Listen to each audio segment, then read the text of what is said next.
창세기 42장 26절에서 38절 말씀. 그들이 곡식을 나귀에 싣고 그곳을 떠났더니 한 사람이 여관에서 나귀에게 먹이를 주려고 자루를 풀고 본즉 그 돈이 자루아귀에 있는지라.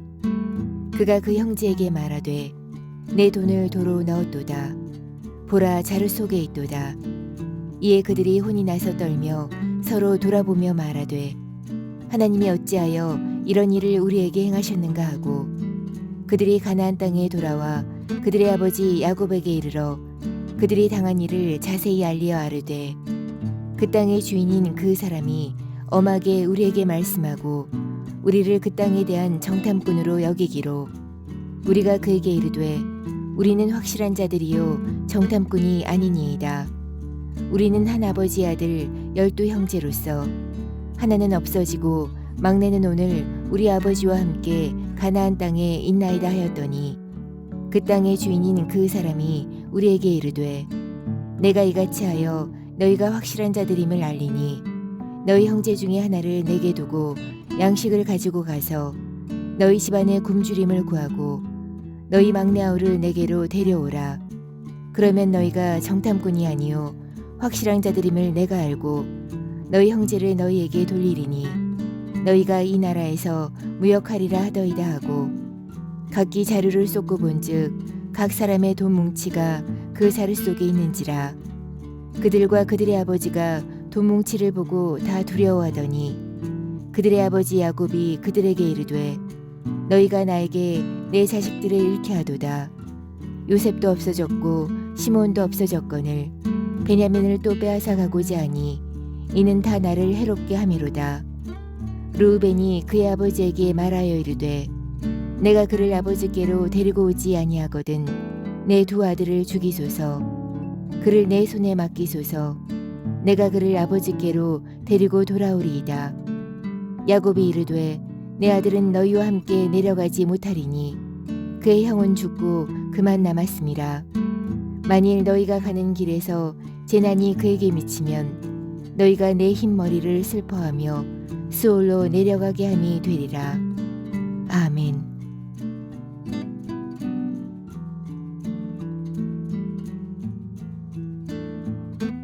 함께 기도하겠습니다. 하나님, 우리 삶의 때때로 감당하기 어려운 고통과 고난이 있지만 고통과 고난 가운데 주께서 예배하신 놀라운 은혜의 섭리가 우리 모두에게 온전히 고백되게 하여 주옵소서. 이 모든 말씀 예수님 이름으로 기도하였습니다. 아멘. 할렐루야. 우리 삶의 모든 순간 모든 자리에서 우리의 생각과 우리의 감정을 뛰어넘어 놀라운 은혜를 허락하여 주시는 우리 하나님의 이름을 높이 찬양합니다. 오늘 우리가 함께 나눌 말씀의 제목은 고통의 은혜, 고통의 은혜라고 하는 말씀의 제목입니다. 먼저 말씀의 제목으로 우리가 함께 나누고 싶은 질문 한 가지가 있습니다. 우리 믿음의 동역자들께서는 정말 고통이 은혜라고 하는 이 말씀의 제목에 동의하실 수 있으신지요? 고난이 정말 우리 삶의 유익이라고 하는 그 말들에 대해서 어떻게 생각하시는지요? 아마도 대부분의 믿음의 동역자들께서는 고통이 은혜라고 하는 말에 충분히 동의하실 것 같습니다. 그런데요, 우리는 성도의 건강이 좋지 않거나 혹은 성도의 비즈니스가 어렵게 되고 또 그들의 자녀들이 좋은 대학을 가지 못하고 또 직장에서 레이오프가 되면 염려하면서 우리가 빨리 그 문제가 해결되게 하도록 함께 기도하겠다고 말합니다. 그 고난이 빨리 해결되고 그 고난이 빨리 끝나도록 간절히 같이 기도하자라고 말합니다. 좀 이상하지 않으신지요? 왜냐하면 우리가 말씀의 제목 그대로 고통이 정말 우리에게 은혜라고 말한다면, 정말 우리가 그 고통이 우리에게 유익이라고 말한다면 그 고통의 상황 속에 깊이 있게 들어간 것을 축복해주고 기뻐해 주어야 되는데, 그 고통이 빨리 끝나도록 우리가 함께 기도해 주겠다고 말한다면 뭔가 앞뒤가 맞지 않습니다. 그럼 정말 우리에게 고통이 은혜가 되는 것이 맞을까요? 정말 우리에게 그 고통이 우리에게 유익이 되는 것이 맞을까요? 오늘 말씀은 계속되는 야곱과 그의 가족들의 고난의 사건들이 계속 이어지는 말씀입니다. 먼저 축복하기는 우리 믿음의 동역자들의 삶에 그런 고통이, 그런 고난이 없기를 축복하지만, 우리 삶에 그런 고통과 고난이 있을 때면 그 고통과 고난 가운데 있는 하나님의 섭리를 깨닫고 하나님의 역사하심을 깨달을 수 있는 영적 은혜가 있기를 주의 이름으로 축복합니다. 고통의 은혜, 먼저 우리 오늘 본문 중에요, 우리 27절과 28절 말씀 함께 좀 읽어보겠습니다. 27절 28절입니다. 한 사람이 여관에서 나귀에게 먹이를 주려고 자루를 풀고 본즉 그 돈이 자루 아기에 있는지라. 그가 그 형제에게 말하되 내 돈을 도로 놓았도다. 보라, 자루 속에 있도다. 이에 그들이 혼이 나서 떨며 서로 돌아보며 말하되 하나님이 어찌하여 이런 일을 우리에게 행하셨는가 하고. 아멘. 지금 야곱과 야곱의 가족들은 계속되는 고통의 선상, 정말 이어지는 고통의 선상 속에 있습니다. 야곱은 가장 사랑하는 아들 요셉을 잃어버리게 되었고, 또 이후에 기근을 만나게 되었습니다. 그리고 그 기근으로 인해서 아들들을 애굽으로 내려보냈고, 애굽에서 먹을 것을 잘 구해올 것이라고 생각한 아들들은 거기서 정탐꾼으로 오해받는 고통 속에 들어가고, 또 3일 동안 감옥에 갇히는 고통을 경험하게 됩니다. 오히려 또 시므온은 그곳에 포로로 두고 왔고, 이제는 베냐민까지 데리고 가야 되는 고통의 상황에 들어가게 되었습니다. 그뿐만이 아닙니다. 돌아오는 길에 방금 말씀 보았던 것처럼 여관에서 자루를 열었더니 그 안에 돈이 있었고, 더더욱 오해받기 쉽고 억울한 상황을 경험하기 쉬운 상황이 되어버렸습니다. 지금 야곱의 가족들에게는 감당할 수 없는 고통이 연속적으로 계속 오고 있고, 하나를 넘겼다고 생각했는데 또 다른 고통이 또 쳐들어오고, 또 다른 고통이 또 무너뜨리는 그런 상황들이 계속되고 있는 때입니다. 그런데 이렇게 계속되는 고통 속에서 야곱의 아들들이 가장 깊은 고통에 빠져 있을 때 지금까지 단 한 번도 보지 못한 모습을 보이게 되는데, 그 야곱의 아들들이 얼마나 심각한 절망의 고통 속에 빠졌는지 그들은 28절 말씀을 보시면 그대로 혼이 나가고 그리고 그들이 떨었다라고 말합니다. 그런데 바로 가장 그 깊은 고통 속에서 이들은요, 28절에서 하나님 어찌하여 이런 일이 있습니까? 라고 말하면서 하나님을 찾습니다. 우리가 오랫동안 야곱의 가족의 모습을 보았지만 야곱의 가족 중에서 하나님을 찾는 자가 없었습니다. 하나님을 찾는 때가 없었습니다. 근데 지금 가장 절망적인 그 고통의 자리에서 이들은 하나님이라고 하면서 외쳐 부르는 장면이 나타납니다. 그리고 하나님을 찾습니다. 그렇다면 오늘 말씀의 제목처럼 적어도 이들에게는 고통은 은혜입니다. 왜냐하면 우리에게 있어서 가장 큰 고통은 지난주 말씀에 나누었던 것처럼 하나님의 상실과 하나님의 부재가 우리 인간에게서 가장 큰 고통인데, 그 고통의 자리에서 하나님의 부르짖었으니 그들에게서는 그 육적인 고통이 끝났고 영적인 은혜가 시작되는 자리이기 때문입니다. 지금까지 단 한 번 외쳐 부르지 않았던 하나님의 이름을 이들은 가장 깊은 고통의 자리에서 외쳐 부르고 있습니다. 그리고 그 자리에서 하나님의 이름을 외쳐 부른다면 하나님의 이름을 부르는 그 부르짖음은 고통 속에서 누릴 수 있는 가장 크나큰 은혜가 되는 겁니다. 왜냐하면 앞에서 나눈 것처럼 우리 삶의 가장 큰 고통은 하나님을 찾지 않는 데서 시작되는 것인데, 하나님을 찾았다면 이제 그 고통은 하나님의 섭리와 은혜의 출발점이 되기 때문입니다.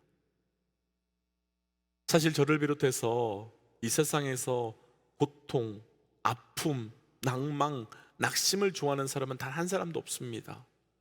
만일 누군가가 그런 것을 좋아하는 사람이 있다면 그것은 정신 이상자라고 말할 수밖에 없겠지요. 저를 비롯해서 정말 이 땅의 모든 사람들은 할 수만 있다면 고통 없는, 할 수만 있다면 아픔 없는, 할 수만 있다면 낭망 없는 삶을 살아가고 싶어 하는 것이 사실입니다. 그런데 이 땅에 사는 사람들 중에서 그 고통을, 그 아픔을 간절히 소원하는 사람이 하나 있습니다. 바로 성경에서 나병이라고 말하기도 하는 문둥병이라고 말해지는 한센병 환자들입니다.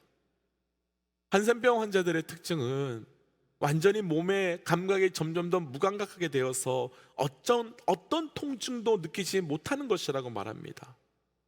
그럼 고통이 우리 몸에 경험되는 것이 얼마나 좋은 것일까요? 고통이 우리 삶에 경험되는 것이 얼마나 축복일까요? 왜냐하면 1차적으로 잠깐만 생각해 보면 고통이 없는 것이 너무 좋지만, 고통이 없는 것이 우리에게 정말 축복이지만, 아주 작은 고통이라도 그 고통이 우리에게 경험되지 않는다면 우리의 육신은 온전히 보존될 수 없기 때문입니다. 뜨거운 난로에 손을 대었습니다. 고통이 없다면 어떻게 되었을까요? 아주 추운 날 내 손이 얼음 위에 들어갔습니다. 고통이 없다면 어떻게 되었을까요? 그 고통이 없기에, 그 아픔이 없기에 더 심각한 결과를 만들어낼 수밖에 없었을 겁니다. 결국 고통은 우리를 보호해주는 역할로, 고통이 없으면 좋을 것 같지만 사실은 고통이 없으면 결국 우리의 완전한 생명까지도 잃을 수밖에 없는 심각한 결과로 들어갈 수밖에 없지요. 그럼 고통을 느끼지 못하는 나병 환자에게 소원은 무엇이겠습니까? 고통을 느끼는 것. 그 고통을 느껴서 더 이상 내 손과 발이 떨어져 나가지 않는 것, 내 몸에 이상이 생겼을 때 빨리 느끼고 빨리 알게 되어서 처리해서 내 몸을 보호할 수 있는 것. 결국이요, 그 나병을 치료한다는 것은, 결국 문둥병을 치료한다는 것은, 한센병을 치료한다는 것은 느끼지 못했던 고통과 아픔을 느낄 수 있도록 만들어주는 겁니다.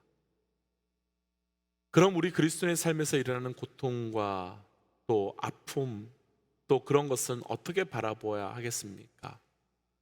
하나님께서는 하나님의 백성들이 우리가 상상할 수 없는 사랑으로 그 백성들을 사랑하여 주시는 분이시지요. 자기의 아들의 그 목숨을 우리를 위하여 십자가에 못 박은, 그래서 절대로 우리를 그 무엇과도 바꿀 수 없을 정도로 우리를 사랑하신 하나님이시지요. 그럼 그렇게 사랑하시는 하나님께서 왜 우리에게 고통과 아픔을 주시는 걸까요? 왜 그 고통과 아픔을 막지 않으시고 그것을 그냥 주시는 걸까요?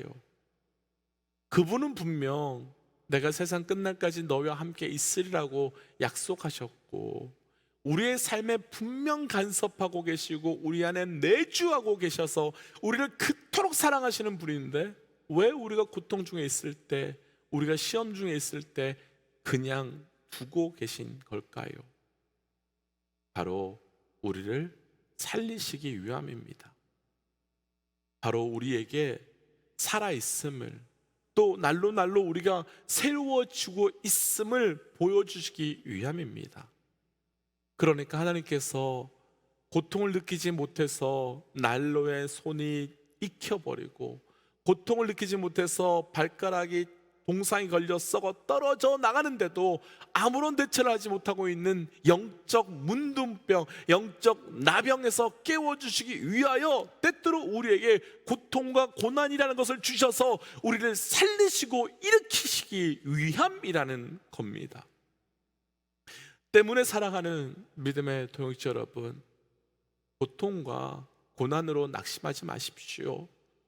적어도 내게 고통과 고난이 있다는 것은, 그리고 내게 그 고통과 아픔이 계속된다는 것은 내 영이 살아날 가능성이 있음을, 아니 이미 살아나 있음을 보여주는 증거이기 때문입니다. 그리고 그 고통의 자리에 있다면 그 고통의 자리에서 다른 것 붙들지 마시고 오직 주의 이름만을 붙드십시오.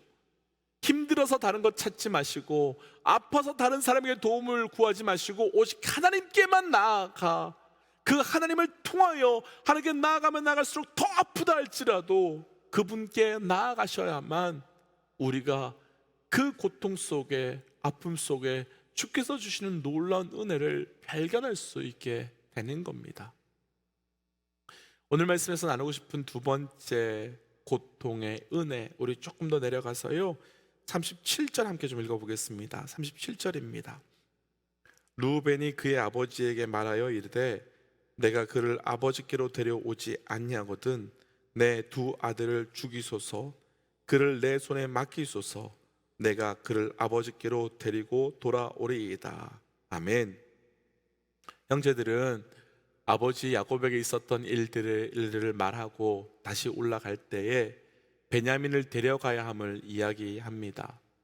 그때 야곱은 절대로 베냐민을 데려갈 수 없다고 말하면서 내가 요셉도 잊어버렸고 이제 겨우 베냐민만 남았는데 이 베냐민마저도 잃어버리게 되면 내가 수월, 그러니까 지옥과 같은 고통 속에 들어갈 수밖에 없다라고 말하고 있습니다. 그런데 이때 루벤이요 아주 중요한 말을 하는데 그렇게 말합니다. 아버지여, 나의 손에 맡겨 주옵소서. 그러면서 내가 반드시 베냐민과 시므온을 데려오겠습니다. 다시요, 아버지여, 나의 손에 맡겨 주옵소서.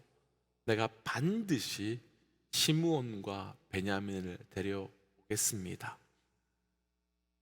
지금까지 야곱이 경험했던 고통의 내용을 보면 반복되는 패턴이 하나 있는데 바로 포기라는 겁니다. 장자권을 취한 이후에요 야곱은 삼촌 라반의 집에 갔을 때 그곳에서 자신이 너무 사랑했던 라헬과 결혼하고 싶었지만 첫날 밤에 삼촌으로 인해서 라헬을 포기당해야만 했었습니다. 그리고 점점 돌아오는 때가 되었을 때는 삼촌으로 인해서 강제로 자기가 가지고 있었던 재산도 포기하게 되었습니다. 대략 20년 전에는 가장 자신이 사랑하는 아들인 이제 요셉을 포기했어야 됐었습니다. 그리고 오늘 말씀에서는 이제 그나마 남은 베냐민까지도 포기할 수밖에 없는 상황이 되어가고 있습니다. 얼마나 고통스러울까요? 얼마나 아팠을까요? 이 정도 포기라면 단 한 번 경험하는 것만으로도 완전히 무너질 것 같은데 그 야곱은 일평생 계속해서 그 포기해야 되는, 강제로 포기당하는 고통의 시간을 계속 보내고 있습니다. 그런데 조금만 자세히 본다면요, 포기가 아니라 그 포기의 과정은 하나님께 맡겨드림의 과정이라는 것을 알 수 있습니다. 다시요, 조금만 보면 야곱이 포기당했던 그 모든 시간들은 포기가 아니라 하나님께 맡겨드림의 과정인 것을 알 수 있습니다. 하나님께서 역사를 주관해 가시는 과정임을 알 수 있습니다. 야곱이 사랑한 라헬과 반대로 야곱이 사랑하지 않았던 레아와 결혼하게 된 상황, 라헬이 포기되었지요. 그런데 예수 그리스도께서 탄생하신 유다의 족보는 어디에서 시작됩니까? 포기당한, 가장 사랑하는 라헬을 포기하고 그 레아를 통했는데 레아를 통해서 그 유다를 통해서 예수께서 이 땅에 오십니다. 잃어버린, 아니 포기당한 가장 사랑하는 요셉, 그 요셉을 야곱이 조금도 포기하지 않고 끝까지 붙들고 살고 있었다면 이 기근의 때에 자신과 자신의 가족, 그리고 이후 이스라엘 백성이라고 하는 그 민족이 태어날 수 있는 통로는 생길 수 없었습니다. 이렇게 본다면 야곱의 삶에 있었던 모든 포기의 과정은 하나님께서 주도적으로 야곱의 인생을 맡아주심으로 그의 인생을 이끌고 가셨다는 겁니다. 그리고 가장 본질적으로 예수 그리스도께서 가장 고통의 십자가를 지신 것 또한 당신의 생명을 포기하신 것이 아니라 당신의 생명을 하나님께서 가장 사랑하는 우리 인간을 구원하시기 위하여 하나님께 맡겨드리는 과정이었습니다. 사실 우리 삶에 고통은 내 마음대로 할 수 없음이 고통이며 내 뜻대로 안 되는 것이 고통입니다. 그런데요, 조금만 더 깊이 있게 생각해 본다면 내 뜻대로 됐다면 우리 삶에 진짜 고통이 생기지 않았을까요? 내 뜻대로 되었다면 진짜 생각하지 못했던 고통이 우리 앞을 가로막지 않았을까요? 앞에서 말합니다. 아버지, 내 손에 맡겨 주옵소서. 만약에 그 말을 야곱이 하나님을 향하여 하나님, 주님의 손에 내 삶을 맡겨드립니다 라고 했다면 그 삶이 어찌 되었을까요? 사랑하는 믿음의 동역자 여러분, 포기의 고통이 아닌 맡김의 은혜로 사십시오. 내려놓음의 고통이 아닌 드림의 은혜로 사십시오. 바로 그때 우리 삶은 하나님께서 정말 하나님의 뜻대로 하나하나 성취해 가실 줄 믿습니다. 그래서 말씀을 기억하며 이렇게 좀 기도하고 싶습니다. 하나님, 우리 삶에 있는 그 고통들이 은혜의 자리로 고백되게 하여 주옵소서. 지금 바로 이때 내 삶에 있는 그 고통을 철저히 주께 맡겨드리오니 우리의 이 고통을 하나님의 나라와 하나님의 영광을 위하여 사용하여 주옵소서라고 함께 말씀 기억하며 기도하도록 하겠습니다. 함께 기도할까요? 하나님, 삶에 있었던 모든 고통들을 주께 올려드립니다. 내 삶에 있었던 모든 고통들을 아버지께 올려드리고 아버지의 고통을 도와여 주의 일하심과 주의 역사심을 되게 하여 주시고 하나님, 그 고통을 통해서 하나님께서 일하심을 보게 하여 주옵소서. 나의 고통을 온전히 주께 맡겨드립니다. 하나님, 우리 삶의 그 고통이 분명 은혜임을 믿습니다. 그 고통을 통하여 나를 살리시고 그 고통을 통하여 나를 일으키심을 믿습니다. 하나님, 내 삶에 있는 그 고통을 피하고 또 외면하기보다 그 고통을 통하여 나를 살리시는 주의 은혜를 붙들게 하여 주시옵고 또 하나님, 그 고통을 통하여 하나님의 일하심의 은혜가 우리 가운데 고백되어 나갈 수 있도록 인도하여 주시옵소서. 하나님, 그래서 우리 믿음의 동역자들 가운데 지금 그 어떤 고통이 있든 그 고통의 자리에서 주의 일하심을 찬양할 수 있도록 동행하여 주옵소서. 이 모든 말씀 예수님 이름으로 기도하였습니다. 아멘. 사랑하는 믿음의 동역자 여러분, 고통 아프지요, 고통 어렵지요. 그런데 오늘 우리 그 고통을 완전히 주께 맡김으로 고통 가운데 예비하시고 준비된 주의 은혜를 우리 모두 다 누려갈 수 있기를 주의 이름으로 도전합니다. 우리 함께 시간 선포하고 또 기도의 자리로 또 삶의 자리로 돌아가지요. 함께 선포하겠습니다. 하나님은 살아계십니다. 아멘. 승리하십시오. 함께 기도하겠습니다.